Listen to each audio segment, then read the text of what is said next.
Okay, everyone. Well, let's try to tune camera a bit so that you can see everything, and we will start. So today we continue building the nice and new kit from ICM. As you remember, that's a so-called Pkw Kfz.1 in 135 scale.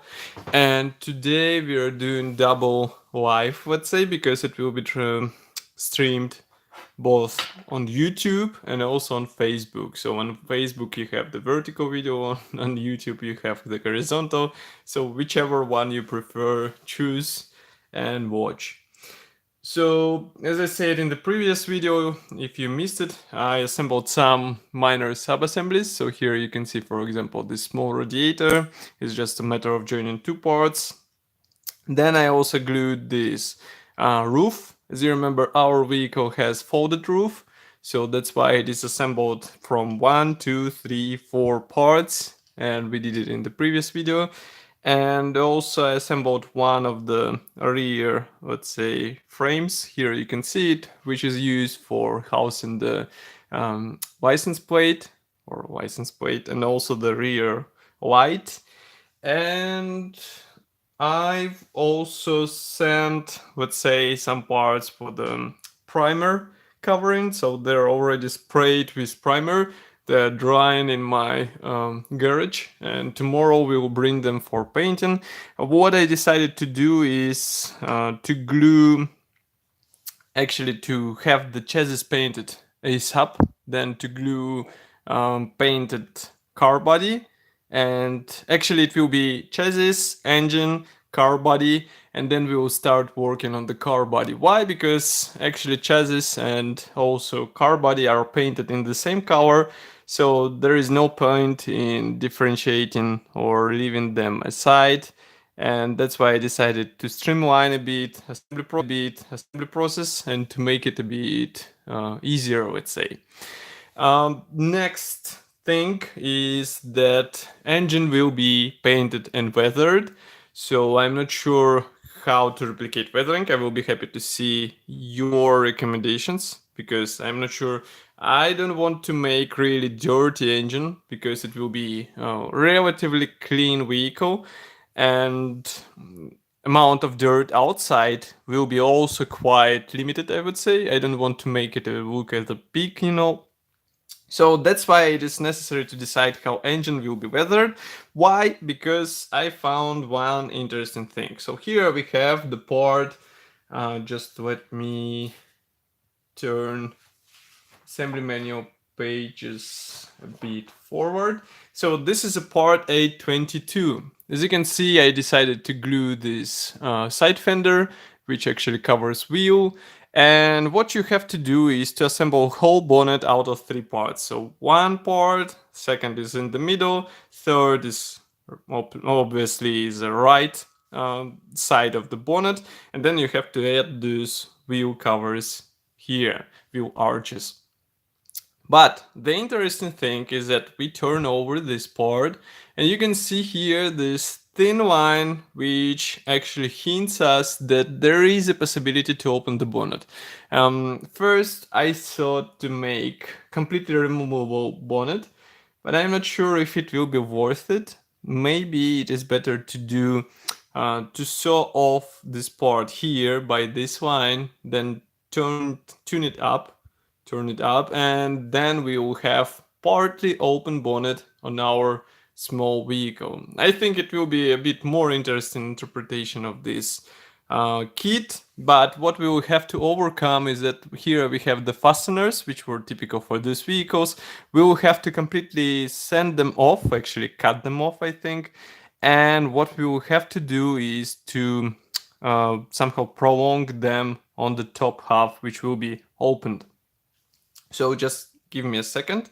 I will take the assembly manual and I will explain you. So here is the assembly manual. I hope you can see it. And here we can see this assembly of the bonnet cover. As you can see, it just covers the engine. And maybe it is possible to make it removable. but I think it won't be as funny looking as when you will leave this section opened. It will be just slided on the top, and then partly engine will be visible from the outside, and you won't have to make a removable cover, or maybe it is possible to do a removable cover as well. I will decide on this a bit later, but I think this feature will be really interesting for all viewers of this model. So that's why I decided to use what we have, and we have this nice straight line, which is obviously a thin plastic, which should make it easier to cut. Obviously ICM has some plans in the future to make the bonnet openable, but not now. But we'll use it now, and we'll cut through this part with help of this saw, and then we will just prolong those fasteners as I said before. But before we do it, as you can see here inside, we have special guiding element for the wheel arch, and when you install wheel arch, it goes over this element like this. And the point is that the frontal edge is a bit sticking out, so don't be shy, press it a bit so that it will be tight fit. Otherwise it will be weird looking vehicle. Maybe it will be replicating some damage, battle damage let's say, but I don't think that it will be something really special. So let me say it straight away, because my table just switched off, so I'm not seeing I won't be able to see the comments on YouTube. Sorry if I won't answer your questions straight away, but I will answer them after the video when I will be able to check them and see them and answer them, obviously. So as I said, what we will do now, we will cut through this bonnet cover. Actually, that should be easy because we have the guiding line, so we just cut through it carefully and we will be good to go. I'm just going to use a bit rougher, let's say more rough saw, so that the process will be a bit faster. Just give me a second. I will do it like this. As you can see, gluing the wheel arch wasn't that good idea, but why I glued in the place is because I wanted to see how it will fit with this top cover. If it will be actually possible at all to open this cover and see what it would look like with open cover. So obviously it is possible. Actually we have those thin lines on both sides of the vehicle. So if you would like to, you can open them from both sides. But I don't want to have bonnet open like a butterfly, let's say. So that's why I'm working only on one half. And actually it will add some interest. And you can see that I'm sewing on the wrong direction, and that's not that cool, but it won't be visible because it will be the closed side of the bonnet. But let's be more careful because otherwise we will just damage the most visible part of this vehicle, and then it will be funny. So, okay. Slowly we will get where we need to, and we will have a nice open bonnet. Why I decided to glue the chassis, because all the next steps are not possible to replicate without having chassis under the car floor. So that's why it is necessary to join them, because otherwise it will be really difficult to have the right finish on your vehicle. Now just give me a second to sand it off. Actually, not to sand it, but to sew it off. And meanwhile, while I'm just sewing it, I would like to ask, even though I am not seeing your comments, maybe I will be able to see your comments on Facebook, because there it shows right on the screen. I would like to ask, what do you think about the antique things? Because I was in antique store today, and frankly speaking, I was quite surprised with prices. So even though these things were quite interesting and nice, they had really interesting furniture, let's say, seats and sofas and similar stuff.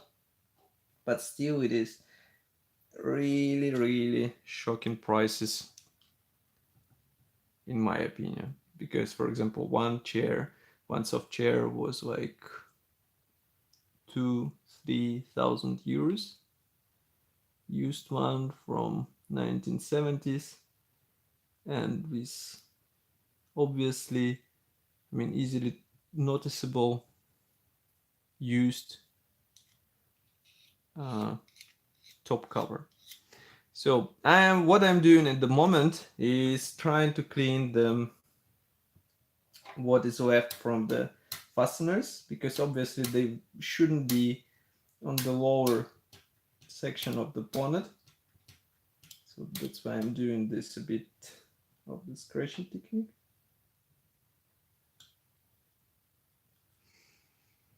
And then we will do the same with this another one which left from the opposite side, obviously. I'm not going to touch them on the top section, and I'll tell in a second why. Just give me a second. Okay, so it seems more or less clean. I'll maybe add some knife on this side. Okay, so now it's nice. And what I'm going to do, we have these fasteners left on the top side. As you can see, edge is more or less straightforward, so I'm not going to do anything here. And to these fasteners, I'll just prolong them somehow with plastic beads, so that it would look like open fasteners. And what we will have is, let me take the middle section of this, because anyway we will need a middle section. So we need part A45, that's this element here. We'll sew it off. Okay, so here it is. And even here on this part it is visible that it is suitable for the open bonnet. So obviously authors have it in mind, but it will come later, and we, the smart ones, are doing it now. So it will be opened like this. Here you can see it, and maybe I can even show you the frontal view. So it will be like this, and it will be glued in place, obviously, because otherwise it won't stay in place. As you can see, we have these special guiding elements which will help you with alignment, but we will actually use it for proper open position. And I think when it was opened, it was even barely tilting on the middle cover like this. I have to check the photos, maybe something like this. But as I said, I have to check the photos, because otherwise without references it will be a bit guesswork. But what we are going to do now, we are going to sew off another side of this vehicle and glue it together with middle section, because basically we need those parts to be flexible or modified somehow. They will stay intact, as I said before, because engine will be opened only from the one side. So that's why we use this bonnet cover. That's part A23 as far as I remember, and it is glued together with middle section of this bonnet. Now here the most important part will be the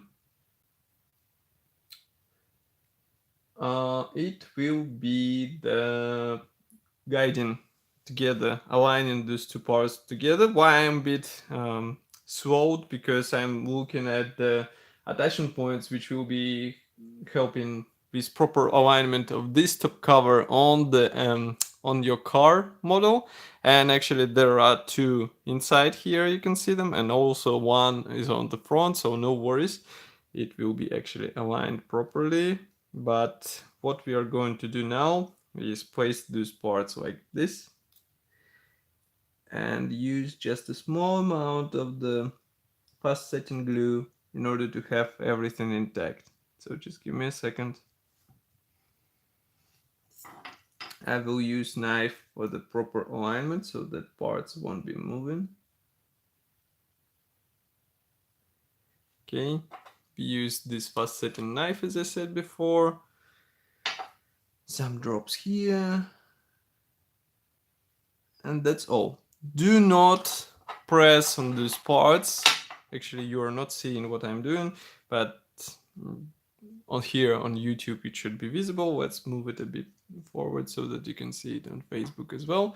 So as I said, do not push on these parts because you will have excess plastic on this joint areas, and then it will look weird because these were actually separate panels. There should be a panel line between them. Do not try to remove it, do not try to sand it because it won't be up to the real vehicle appearance. And I think part is dry, yes, more or less. So here we have the bonnet. As you can see, that's the angle of the bonnet. Here you can see the top section. Here you can see the frontal section. Let's move it a bit. And as far as you can see, I managed to avoid the possible plastic flash. And I'm just looking at how it connected together. Seems to be okay. I mean, we will find it tomorrow when we will have dashboard. Now it is covered with primer, so I can't take it. But what we will have now as a result of cutting off this top section is this bonnet, this open cover here. Actually, let me show it like this. So here we would have the bonnet, and this top section will be open. I think it should look good.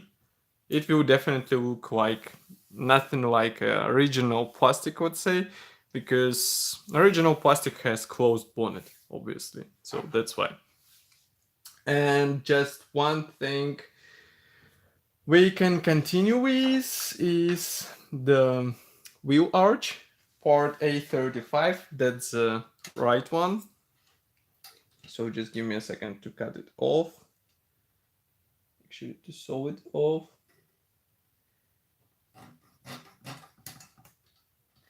And we'll have it in a second. Okay, one. Somehow in my kit the right side of the bonnet is a bit warped, but no worries because it won't be visible on the finished vehicle. It is hidden by the wheel arch, so nothing serious, but still is a thing to be aware of and to check before your purchase. Who knows what you will get. Okay, so here on this wing, I'm going to do a bit of damage. So we will do like this, like a metal which was scratched and bent on the bottom surfaces because of the off-road riding, obviously. And here I will use knife like this because otherwise it will just damage the internal area of the wheel arch, and it will be a bit difficult to repair such damage. So I think now we'll have the same situation as what we had with previous wheel arch, but actually I think no, still it will require some pressure. So what I'm going to do, I will apply glue in one end, I will let it dry, and then I will press on the other end in order to get the proper fitment. So we get the fast setting glue. Again, just a small drop because otherwise you will get the plastic joints muted, and it is not like this on the real vehicle, fortunately or unfortunately. And I managed to get this effect on the left wheel arch, so be careful with this. Okay, so we remove excess glue, we apply it here, and we leave it to dry for several hours. Even though this is a fast setting glue, it will be movable, so don't be fooled with adverts. Okay, here it is more or less glued. Let's leave it aside. What we can do now, I'm just looking at the parts which are left here. So we can assemble a steering wheel, we can assemble also the body parts, but not that engaging obviously. So that's why I'm going to go back a bit.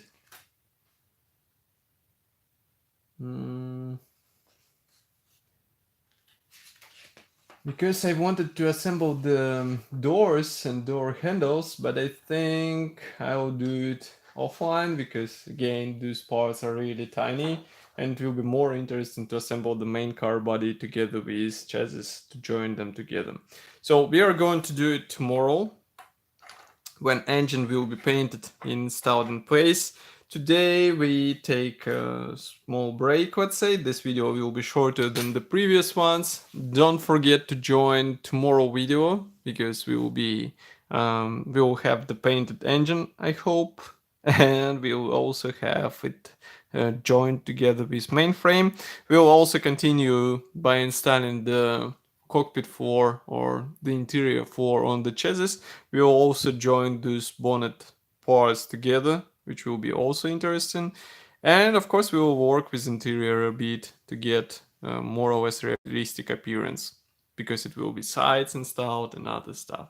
Really interesting things to do, but they will be done tomorrow when we will have everything dry and ready to be completed together. So thank you for watching, thank you for joining our live stream today. I hope you enjoyed it as much as me building this kit. Of course, if you like this video, don't forget to press this magic button. It will help us greatly. You can also help us even more by pressing the donate button on our website and checking how much you are ready to donate us via PayPal, because it's safer. And of course, I will see you tomorrow in tomorrow usual video reviews, daily and live ones, and we'll discuss what to do next. Thank you for watching and bye.